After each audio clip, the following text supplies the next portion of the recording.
গোটেইখিনি হৈ গ'ল পেকিং আৰু ইয়া গাড়ী পিছফালে সব পেকিং কৰি লৈ লৈছো আৰু এতিয়া আমি গৈ আছো নাৰায়ণপুৰলৈ আৰু নাৰায়ণপুৰত যোৱাৰ আগতে আজি মোৰ ড্ৰেছযোৰ দেখি অকমান বেলেগ ভাবিছে আপোনালোকে ভাবিছে মই কিয় এনেকে ওলাইছো ডিঙিত গামোচা লৈ কুৰ্তা পিন্ধি গতিকে মই যাম এতিয়া নাগশংকৰ দেৱালয় আৰু নাগশংকৰ দেৱালয় যেটো ওচৰতে আছে মানে বিশ্বনাথ চাৰিআলিৰ ওচৰতে হয় সেইকাৰণে আমাৰ ইয়াৰে বহুতখিনি গ'ল কিন্তু মই তেনেকে যোৱা নহল সময় মিলাব নোৱাৰিলো কিন্তু আজি ভাবিলো যেহেতু আজি সোমবাৰ সময়খিনিও ভাল আৰু আজি যেহেতু নাগশংকৰ আমি দেৱালয় ৰাস্তাতে পাই যাম সেইটো কাৰণে এতিয়া নাগশংকৰ দেৱালয় যাম বলে বলকচোন নাগশংকৰ দেৱালয় অলপমান চাই লওঁ কেনেকুৱানো কি হয় আপোনালোককো দেখাওঁ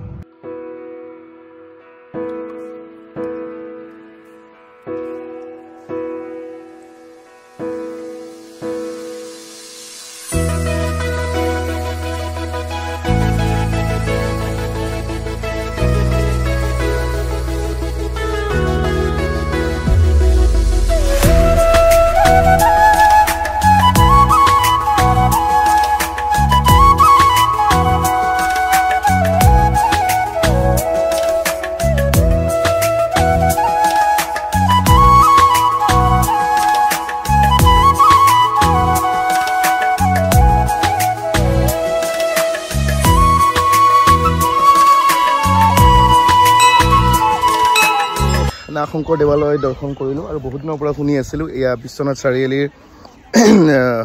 চতিয়া অঞ্চলৰ এটা খুব প্ৰসিদ্ধ মন্দিৰ নাগশংকৰ দেৱালয় আৰু আজি দৰ্শন কৰি খুব ভাল লাগিল আজি বাৰটো সোমবাৰ গতিকে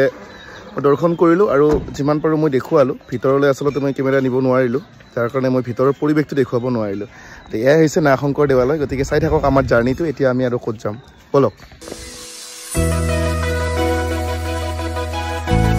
আমি আহি পালো চতিয়া আৰু যেহেতু আমি পূজাত গৈছিল মন্দিৰত গৈছিলো গতিকে ভাবিলো অলপমান আমি এতিয়া পেট পূজা কৰো আমি ৰাতিপুৱা একো নোখোৱাকে গৈছিলো আৰু এতিয়া অলপ পেট পূজা কৰিম আৰু পেট পূজা কৰিম এতিয়া আমি ক'ত আপোনালোকে আমি বহাগীত খালো বহাগীত এইখনতো নখলা এইখনত নাখালো আৰু বালেশ্বৰ ধাবা আমি তা বালেশ্বৰত খাম যোৱা যাও ক'ত পেট পূজা কৰিম আমি দেখুৱাই দিওঁ ৰ'ব আপোনালোকে ভাবিব মই মিছা কৈছো বুলি এইখন চাওক এইখন হৈছে চতিয়াত হোটেল বালেশ্বৰ গতিকে আমি বালেশ্বৰ হোটেলত আমি খাওঁ কি পাওঁ চাওঁ আমি বলক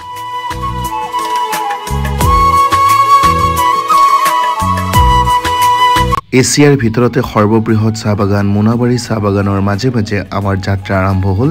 নাৰায়ণপুৰ বৰপথাৰলৈ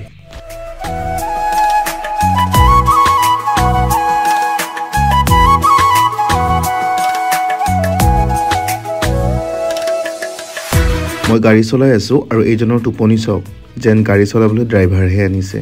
কি ক'ব আৰু উপায়টো নাই আহি আমি নাৰায়ণপুৰ বৰপথাৰ পালো আৰু গোটেইখন আমাৰ গাড়ী আহি পালে এইখন মোৰ গাড়ী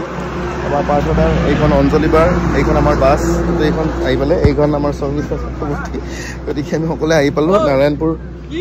নাৰায়ণপুৰ বৰপথাৰ গতিকে বলকচোন এতিয়া আমি অকণমান যাওঁ পেণ্ডেললৈকে চাওঁ কি হৈ আছে আৰু এতিয়া ক'ত ৰুম দিয়ে কি কথা গোটেইখিনি দেখুৱাই থাকিম বাৰু মই ৰুমলৈ যোৱালৈকে এইটো আমাৰ পেণ্ডেল গতিকে আশা কৰিছোঁ বতৰ ভাল হ'ব যোৱাকালি যিহেতু বতৰ বহুত বেয়া আজি কিন্তু এতিয়ালৈকে ভাল বৰ্তমান বতৰ আৰু আশা কৰিছোঁ বতৰটো ভাল হ'ব বহুত দিনৰ মূৰত আজি জাৰ্ণিৰ আজি ভাত খাম কাৰণ আজি বহুত দূৰ জাৰ্ণি কৰি আহিছোঁ ৰাতিপুৱা ভাত খোৱা নহ'ল আৰু আমি ভাত খাবলৈ গৈ আছোঁ এইবাৰ চব ভোকাটোৰ প্ৰাণী এইটোতো শুই গোটেই ৰাস্তাত শুই আহিছে মই যদি মিছা কৈছোঁ তেতিয়াহ'লে আপোনালোকে ভিডিঅ'টো যদি প্ৰথম চাইছে গম পাইছে মই খোৱাবিলাক ভিডিঅ' মই কৰি থৈ দিছিলোঁ গতিকে এই আমাৰ ভেলিনা ভাত খাবলৈ আহি আছে হাতত পানীৰ বটল লৈ আমাৰ পাকঘৰৰ পৰিৱেশ এয়া মামা চাওক আজি আমাৰ জাৰ্ণি চব ভাত খাবলৈ আহিছে কেনেকুৱা লাষ্ট আহি পালে এটা জাৰ্ণি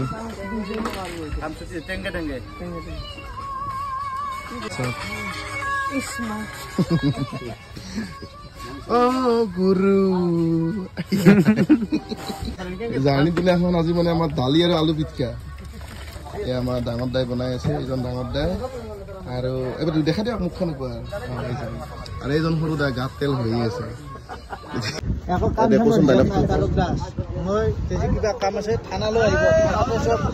ভালকে কৈ ড্ৰেছটো নাই কি আলু কিয় খাইছ আলু মানে ভোক লাগিছে জাৰ্ণি আহি পাইছো ইমান দেৰি ভাত খোৱা নাই সেইকাৰণে ভোকতে আলুডোখৰকে খাই দিছো কেনেকুৱা লাগিছে বাৰু আহি পাই গ'লো আমাৰ ৰুম আৰু আজিৰ কাৰণে আমাৰ এইটোৱে ঠিকনা 3 দিনৰ কাৰণে আমি ইয়াতে 3জন আছো হেমন্ত সঞ্জীৱ আৰু মই এইটো হৈছে মোৰ ৰুম 3 দিনৰ কাৰণে মোৰ ঠিকনা আৰু মোৰ এই সন্মুখৰ ৰুমটোত আছে আমাৰ হেমন্ত দাস এই হেমন্ত আছে এইটো ৰুমত আৰু ইয়াৰ তলত আছে সঞ্জীৱ গতিকে আমি 3জন আমি ইয়াতে আছো একেলগে এতিয়া অকণমান ফ্ৰেছ হৈ লওঁ কাৰণ যিহেতু নাটক ইয়াত সোনকালে আৰম্ভ হ'ব যদি মোৰ ফেচবুকত মোৰ ভিডিঅ'টো চাই আছে তেতিয়াহ'লে মোৰ পেজটো ফ'ল' কৰি দিব যদি ইউটিউবত চাই আছে তেতিয়াহ'লে মোৰ চেনেলটো ছাবস্ক্ৰাইব কৰি দিব আৰু ভিডিঅ'টো ভাল লাগিলে লাইক কমেণ্ট শ্বেয়াৰ কৰিব